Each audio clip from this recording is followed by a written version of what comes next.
हा ते की कुठून आला रे बा आपल्यासोबत आणि ऑपीडी संघटनेचे सदस्य कुठे घुमू राहिले आपल्यासोबत. तर त्याला तुम्हाला सांगतो पुढे आजच्या व्हिडिओ. तर अचानक भयानक मध्ये आमचं घोडं उभं झालं का आम्हाला कुठेतरी घुमायला जायचं आहे म्हटलं आता. कारण बहुत दिवस झाले आम्ही कुठेतरी घुमायला गेलो नव्हतो आणि घरी बसल्या बसल्या आमच्या जीवावर उरलं होतं घरी थांबाचं. तर मग ऑपीडीला घेतलं आणि आम्ही आलो स्टेशनवर. तर दरवेळेस प्रमाणे 0 मिनिटात आपली झुकझुक गाडी आली होती. ह्या झुकझुक गाडीत आलो तिकडे इथं लहान बच्चा दिसला. लहान झुकझुक गाडी मध्ये चकना विकू राहिले होते. मी म्हटलं बढिया सुंदर.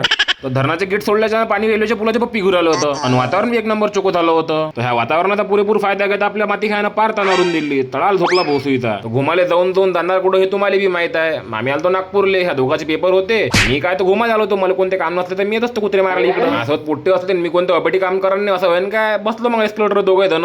येणार जाणारे पाच बसून म्हटलं जेवण ते पाच बसू. तू बस त्या भाऊ आहे त्यासोबत टेन्शन नको घेऊ. काय हात दाखवतो उठ भोसुईच्या आला गाव चनशीन नाही त्याच्यात. आपा आपला माती खाया. अरे सुधरा रे सुधरा. नागपूर होय ते आपलं धामंगान होय काही कराले मारते बरं लोक इकडचे बेकार.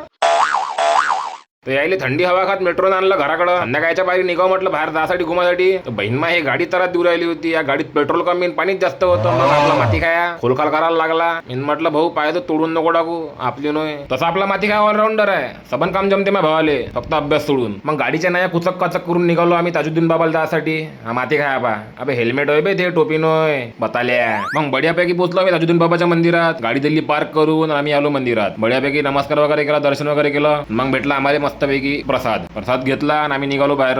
तर नितीन गडकरी भाऊन आमच्यासाठी स्पेशल लाइटिंग लावून ठेवली होती. संकेत भाऊन माती खाई उराला म्हणे. तर भाऊले झगमग दिसली पाहिजे म्हणे. मी म्हटलं पुऱ्या नागपुरात लाइटिंग इथंच लावली काय म्हणून लाईट बिल जास्त येते म्हटलं नागपूरचं. बरोबर आहे. मग आलो आम्ही आदिल कादरी मध्ये आम्हाला अत्तर घ्यायचे होते. 2-4 अत्तर पाहिले 2-4 घेतले बी. मग संध्याकाळच्या पारी आलो आम्ही घराकडं. रात्रभर टळाल झोपलो. सकाळच्या पारी मग माती खायला घेऊन आलो मी मेट्रो स्टेशनवर यासाठी आलो कारण याच्या सकाळी होता पेपर 7-8 वाजता. मी म्हटलं तू चालला आहे म्हटलं भाऊ मी काही येत नाही मी झोपतो म्हटलं टाईट मध्ये आला जाऊन घरी. मग याले फेकला मेट्रो स्टेशनवर.